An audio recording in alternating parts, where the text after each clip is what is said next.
कहानी एक ऐसे लड़के पर आधारित है जिसे दो दो लड़कियां मिल जाती है और फिर वो कैसे उनकी केनी छेनी बनाता है, ये हम इस वीडियो में जानेंगे। मूवी की शुरुआत में हम एक लड़के को देखते हैं जिसका नाम शेडो होता है। शेडो अपने कॉलेज का एक बहुत हैंडसम लड़का है और ऑलमोस्ट सभी लड़कियां उस पर फिदा है, पर शेडो की ऑलमोस्ट एक गर्लफ्रेंड है जिसका नाम कैसिडी है और वो भी अपनी गर्लफ्रेंड से बहुत प्यार करता है और ये दोनों अक्सर पार्टी में एंजॉय करते रहते हैं। एक दिन शेडो जब एक लड़की के साथ होता है तो कैसिडी को लगता है कि शेडो उसे धोखा दे रहा है, तो वो उससे लड़ती है और ब्रेकअप करके वहाँ से चली गई। हालांकि शेडो उसे मनाने के लिए उसके पास में जाता है, पर कैसिडी उसकी कोई भी बात नहीं सुनती और शेडो परेशान होकर वहाँ से चला जाता है। शेडो बहुत दुखी होता है, इसलिए वह घर नहीं जाता और पूरी रात इधर उधर भटकता रहता है।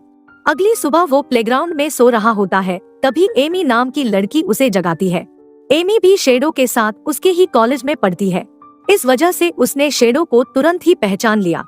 पर शेडो बस अपने लेवल की लड़कियों से घिरा रहता है, तो उसे और लड़कियों के बारे में ज्यादा पता नहीं था। जिसके बाद वो एमी से पूछता है कि वो इतनी सुबह यहाँ आकर क्या कर रही है, तो एमी ने उसे बताया कि वो न्यूज़पेपर बांटने का काम करती है और आज जब वो अपने काम के लिए जा रही थी कि तभी उसे शेडो पड़ा हुआ मिला।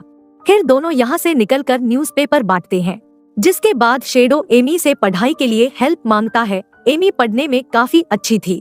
थोड़ी देर पढ़ने के बाद वो दोनों ही एक पार्टी में जाने का डिसाइड करते हैं। वो दोनों जब पार्टी में होते हैं तभी एमी इसी बीच उसे बताती है कि इससे पहले वो कभी भी किसी पार्टी में नहीं गई थी और ना ही उसका कोई बॉयफ्रेंड है। वो बहुत परेशान रहती है क्योंकि उसके घर में कोई कमाने वाला नहीं है और उसे ही पैसे कमाकर घर चलाना है। उसकी मॉम बीमार रहती है। उन दोनों की काफी बातें होती हैं। फिर शेडो उसे अपने साथ प्रॉन पार्टी में चलने को कहता है। फिर दोनों यहाँ से चले जाते हैं। पर अगली सुबह जब शेडो की नींद खुलती है तो उसे अपने इस डिसीजन से बहुत बुरा लगता है, क्योंकि वह ऐसे ही किसी को भी अपने साथ नहीं ले जा सकता, जबकि वो कैसिडी से प्यार करता है। अपनी पहली वाली गर्लफ्रेंड कैसिडी से मिलने के लिए जब वो उसके घर पहुंचा तो वो उसके सामने शर्त रखती है कि पहले शेडो को सीरियस होना पड़ेगा, उसके रिलेशनशिप के लिए भी और अपनी पढ़ाई के लिए भी, क्योंकि इस समय शेडो ने अपनी पढ़ाई का गुड़ गोबर कर दिया था। इस बात पर शेडो कोई भी रिप्लाई नहीं देता तो कैसिडी समझ जाती है कि वो उसके साथ इतना सीरियस नहीं है और वो काफी दुखी होकर रोने लगती है। अगले दिन एमी उसे पकड़ लेती है क्योंकि शेडो काफी समय से बेवजह उसे इग्नोर कर रहा था। वह उससे कारण पूछती है तो शेडो उसे अपनी फैमिली के साथ डिनर कराने के लिए ले जाता है। शेडो की फैमिली भी एमी को देखकर बहुत खुश होती है और सभी लोग एमी के बिहेवियर से काफी इम्प्रेस हो जाते हैं। धीरे धीरे शेडो और एमी के बीच अच्छी दोस्ती हो जाती है और उनकी दूरियां भी कम होती जा रही है। कुछ दिनों के बाद प्रोम पार्टी भी आ गई और प्रोम पार्टी में शेडो एमी को बहुत अच्छा गिफ्ट देता है, जिसे देखकर एमी बहुत खुश थी।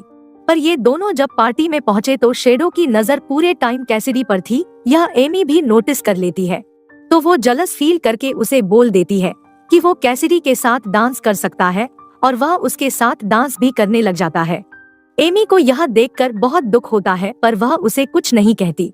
पार्टी के बाद एमी उसे बताती है कि वो पढ़ाई के सिलसिले से यह शहर छोड़कर दूसरे शहर जा रही है, जहां उसे एक अच्छी नौकरी भी मिल जाएगी, जिसकी हेल्प से वो अपनी पढ़ाई और अपने खाने पीने का इंतजाम भी कर पाएगी।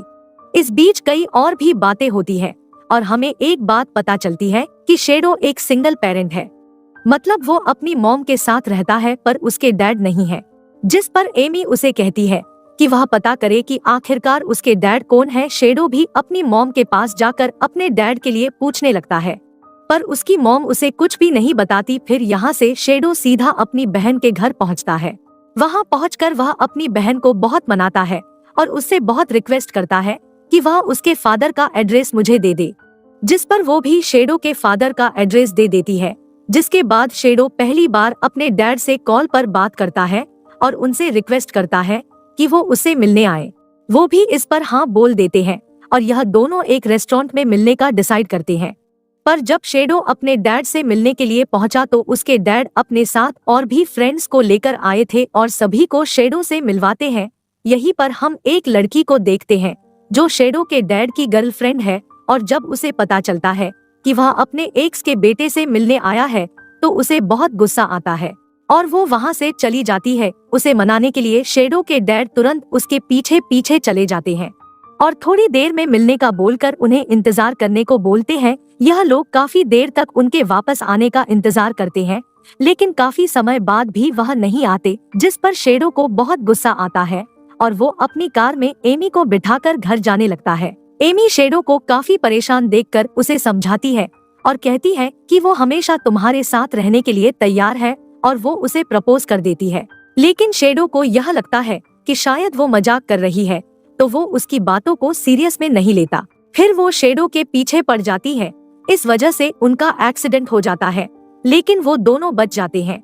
लेकिन ये देखकर शेडो काफी घबरा जाता है और वो गुस्से में एमी को सुनाने लगता है, जिस वजह से कार में ये दोनों लड़ने लगे और गुस्से में जब एमी कार से बाहर जाने लगी तभी उसका एक्सीडेंट हो जाता है। शेडो उसे जल्दी से हॉस्पिटल ले जाता है और कुछ देर बाद हमें पता चलता है कि एमी का पैर फ्रैक्चर हुआ है। अगले दिन शेडो को पता चलता है कि उसकी एक्स गर्लफ्रेंड कैसिडी किसी दूसरे लड़के के साथ यह शहर छोड़कर जा रही है। यह उन दोनों की आखिरी मुलाकात है। पर दूसरी तरफ एमी काफी देर तक शेडो का वेट करती रहती है, पर शेडो उसके पास नहीं आता है। एमी उसे काफी कॉल लगाने की कोशिश करती है, पर वो सारे कॉल काट देता था, जिस पर एमी को भी ये बात समझ में आ गई थी कि शेडो ने उससे ब्रेकअप कर लिया है, तो वह अकेली ही उस सिटी की तरफ निकल गई। शेडो घर आकर अपनी मॉम से माफी मांगता है और उन्हें सारी बात बता देता है, जिसके कुछ दिनों के बाद वो एमी से मिलने के लिए दूसरे शहर जाता है और जब एमी उसे अपनी सिटी में देखकर बहुत खुश होती है और इसी के साथ यह मूवी एंड होती है।